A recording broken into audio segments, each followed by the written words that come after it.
vocabulary, the first question that I am asked across the country wherever I teach is, sir, how to learn and remember words? Sir, you asked us to read newspapers. Yes, I keep telling people to read a newspaper. Okay. If see, you are writing CAT or something, you have to read the Hindu, the Economic Times. Compulsory. That's it. If you are writing a CAT. Okay. Because they will be useful for you, not only for vocabulary and all, but to solve questions related to reading comprehension. If the passage is talking about some economic policy of the Reserve Bank of India, if you are not familiar with that, you don't even know the words, terms also you don't know, then it will become almost impossible for you to answer the questions. Familiarity will increase only when you read. General reading habit should be there. Okay. See, you can't achieve great success in life without putting in a lot of effort. That's it. Right. Today, we look at successful people and think that, man, lucky fellow here. No. Please understand. Luck is feminine gender, beta. She. Lady luck, huh? Right. See, a girl will always like a hard-working person. Yeah? She will admire a hard-working person.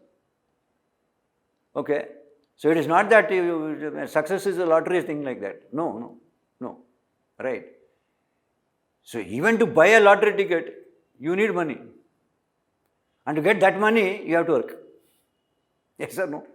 That day I read in the newspaper, some fellow got, I believe, he purchased a lottery ticket in Dubai, and he got some 30 crores or something. First place. Lottery ticket. And what was that fellow? The cab driver. The cab driver in Dubai.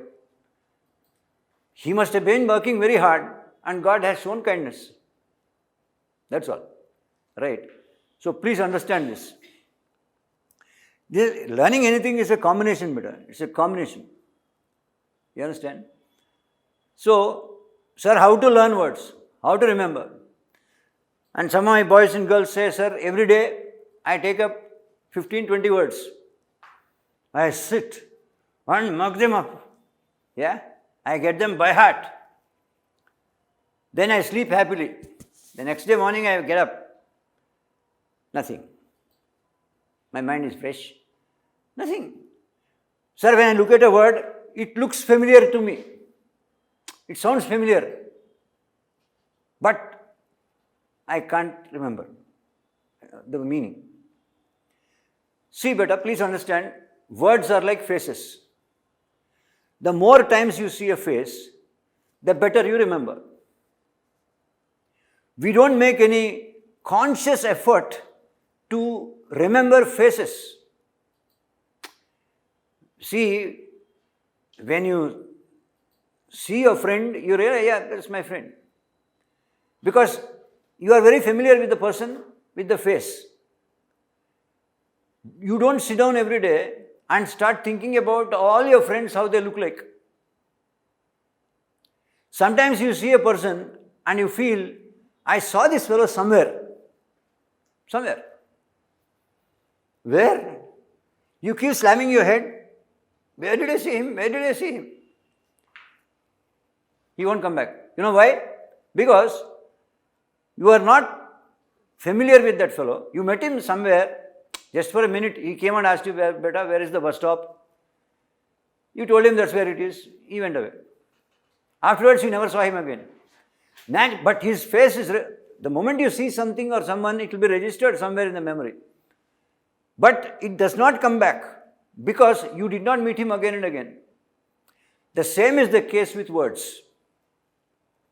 You should stay familiar with words. Please do not make an attempt to get words by heart. Please don't.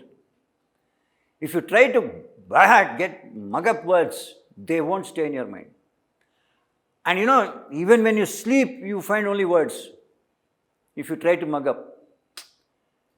Get familiar with the meaning and usage of the word. Which means, even when we teach you words, right, and how to, the learning methods, I will tell you after some time, learning methods and all. I may teach you words, their meaning and usage, but it's always better for you to, first thing is to stay in touch. Keep reading those lists. Just read them, that's all. Don't read with the intention that, look, I should remember, I should remember. The weakness of the human mind is, what we want to remember, we can't remember. What we don't want to remember, we remember. It keeps coming back. Okay? That's the weakness of the human mind. We can't help it. You understand? See, my boys and girls ask me, sir, how do you remember so many words? I can just go on talking about words, no issue. How do you remember? Because I have been in this for the past 40 years. Right? This language has been my life. Okay? So naturally I remember. Right? And even now I read a lot. So, reading makes you, a perfect man, believe me. Okay? As much as you can. Keep reading. Right? You must have an open mind when you read. Okay? Honestly, I'm telling you. You are not reading everything and everything to learn something and all that. I just want to know. I just want to know this world. Right? I want to be aware. See, if you study something with the intention of remembering, I am sure you understand this. You will not remember that. Yes or no? See, you watch a movie only once, but you remember almost everything. Yes or no? You remember the dialogues, the jokes, the punchlines, the dance steps and whatever. You remember everything. Why? Because you are not watching that movie with the intention of remembering it. You don't have any academic purposes. But the subjects that you study, 10 times you study, but still it won't stay.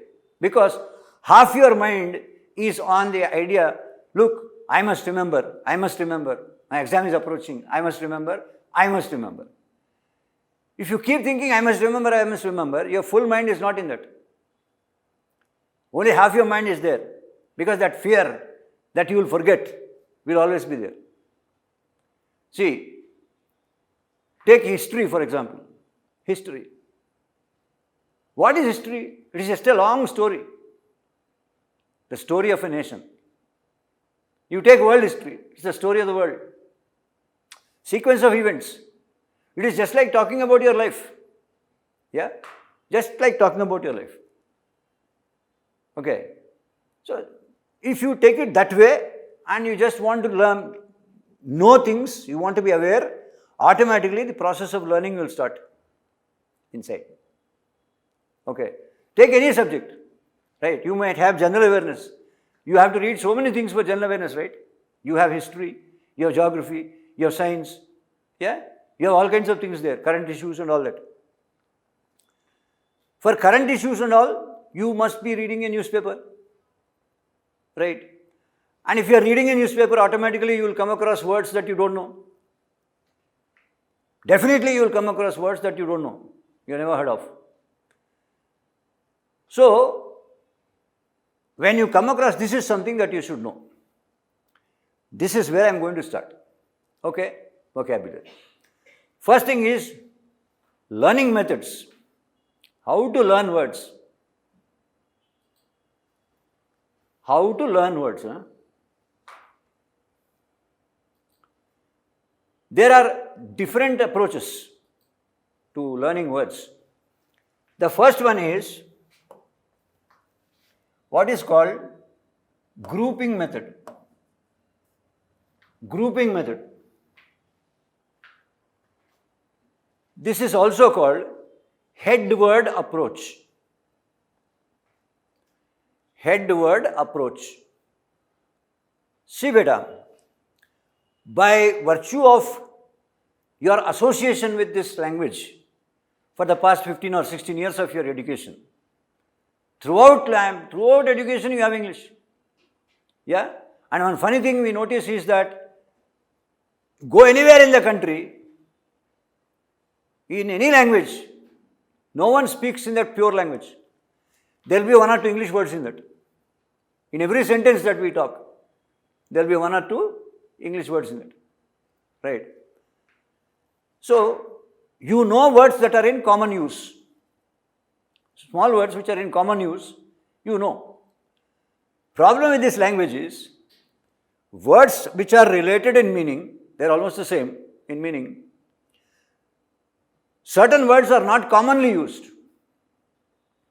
You know the meaning of the word, but you don't know the other word, the rare word you don't know. That is why we keep saying you should have reading habits. When someone writes an editorial in a newspaper, when you read editorials, you will find the language being solid. Okay. So, supposing you are reading a newspaper, you come across a word like penurious. Penurious. You never heard about this word, for example. Sir, I don't know what this word is, penurious. You must have, compulsorily, you must have a book called a dictionary. Right? And when I say a dictionary, I mean a book. Not that dictionary you have in the mobile or something. No. Right? Nowadays, if I ask my boys and girls, look, what is the meaning of this word? 1 minute, sir. Yeah. He pulls out the mobile. Google. And then it shows me. You want me to learn or do you want to learn? See, sir, anyway, same meaning na sir. Why should I have a dictionary book? I will tell you why. See, beta, we are all born from the monkey. Yeah. Our origins are from the monkey. We all have the same weakness of a monkey. Curiosity. Whenever a monkey sees something new, it picks it up. Right? It smells it, looks at it, tries to bite it. Then it decides whether to take it or throw it. Similarly, if you are trying to find a word in a dictionary, you turn pages and you are checking like this, right? You may come across certain other words which attract your attention on the same page. They attract your attention. So, you look at them. Yeah, what is this? So, when you are trying to find one word, there is every chance that you can learn 5 or 6 extra words from the same page. That is why I am telling you, right? Sir, which dictionary should I have? All dictionaries are the same. Let me tell you. If you want a dictionary which can be a friend for the rest of your life, Oxford Advanced Learners Dictionary. It will be this fat. Right? Oxford Advanced Learners Dictionary. Why is that so fat? It's not that it has more words and all. He explains how to use the word. Once you understand the usage of the word, you will never forget it. You will never forget it. Okay? So, you have a word like this, penurious. All right. Open the dictionary, check out. The dictionary says poor. Poor. Right. So, in a notebook, please make this a habit. In a notebook, please write the head word. The word that you already know. Poor. The simple word is what you know. That's the head word. Under this you write penurious. Okay. All right. After some time, you are reading something else. Maybe a newspaper or some book or something. You suddenly come across a word like impecunious. Impecunious. Oh yeah? Open the dictionary again. Again it says poor. Impecunious also means poor. Add that word to this. Right? Under the group. That means, whenever you come across new words that are related to the meaning of a word that you already know, write the common word which you already know as the head word. Under that, keep adding words which are related in meaning. Okay? And keep going through these groups as many times as possible. There can be thousands of them, no issue. Right? Every day, make it a point. Look, 1 hour, I'll just read the list. Okay? I must stay in touch with the words. Right? This is called the grouping method. Now, one of my boys asked me, sir, why should we have so many words? Poor is enough now. He's a poor man, enough now. Why should I say penurious, impecunious? Huh? Why should I have such words, sir? See, please understand this. The problem with English language is for every level of intensity, the word changes. In Indian languages, if you want to change the level of intensity, the basic word will remain the same. You just add one word before that, and the level changes. Right? He is like, in Indian languages we say, "Sab, wo बेवकूफ है, बड़ा बेवकूफ है, बहुत बड़ा बेवकूफ है, भयानक बेवकूफ है." Yeah? తెలుగులో కూడా అంతే కదండి. వాడు వెదవు సార్, పెద్దదవు సార్, శుద్ధదవు సార్, పరమెదవు సార్. ఇంకా మీరు కొంచెం if you go deep into Andhra and all, గొప్పెదవు sir. Yeah? If you go into Andhra. Understand? But the basic word is the same. Bewkoof in Hindi or whether it's Telugu, it's the same. You just put one word before that, the intensity keeps changing. In English, it's not like that. Basic meaning will be the same. But for every level of intensity, the word keeps changing. You have a fool, you have a stupid, you have an idiot, you have an imbecile, you have a cretin, right? You have an nincompoop. They're all the same.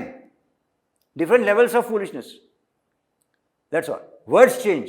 Basic meaning will be the same.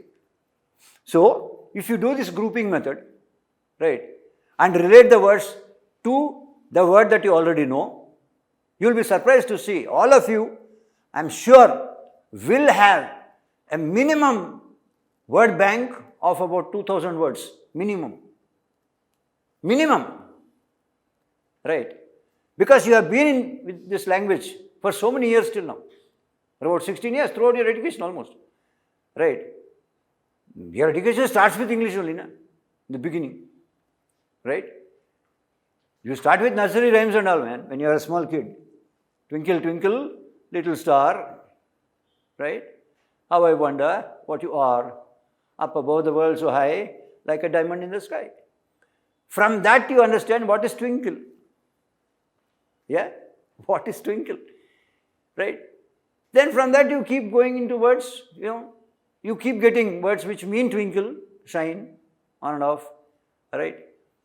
So, you are definitely, you have this knowledge, please. 2,000 words minimum here. Minimum 2,000 words will be there in your brains. Okay? Alright. This is called grouping method. So, the simple word you know should be the head word. Under that, we make groups. Sir, this will take a lot of time because every day I'll keep coming across words. Yes, it will take time. Growth is always gradual. Fall is faster. Yeah? Growth is always gradual. Fall is faster actually in life. It is also like that. Building up knowledge is always a slow process, gradual process. Okay? You don't become great at anything overnight. Impossible. Right? Anyway, this is the first method. Okay, sir, even then, there will still be words which I don't know. Every time to open a dictionary, check out the word and all, for every word every day. Instead of that, or in addition to that, is there any other simpler way to identify the meaning of a word? Yes, there is. The next approach is called prefixes and suffixes. Roots, prefixes and suffixes. But these three are small sounds, right? Small sounds. Out of these three, these two, prefix and suffix, first let's understand them. A prefix is a small sound that you attach at the beginning of a word, generally to convert the word into its antonym. Yeah? Antonym is opposite. Okay? If you just attach a small sound before the word, that is why it is called prefix. Huh? Pre means before. So if you attach a small sound at the beginning of a word, it becomes its opposite. The same word becomes its opposite. Like you see, very simple example. Possible. Possible. What is the opposite to this word? Impossible. That im that you added at the beginning of the word is known as a prefix. Regular, irregular, that ir that you added is called a prefix. So prefixes are generally used, right, to convert a word into its opposite. A suffix is a sound that you add at the end of the word. Why? Generally for two purposes.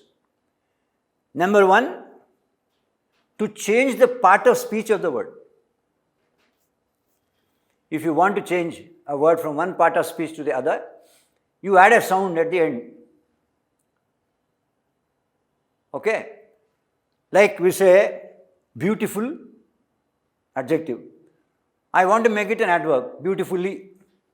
I'm just adding one small sound at the end. Right? So, to change the part of speech. Second purpose is sometimes to change the word into its opposite. Change the word into its opposite. Antonym. Selfish, selfless, useful, useless, like this. Okay, fine.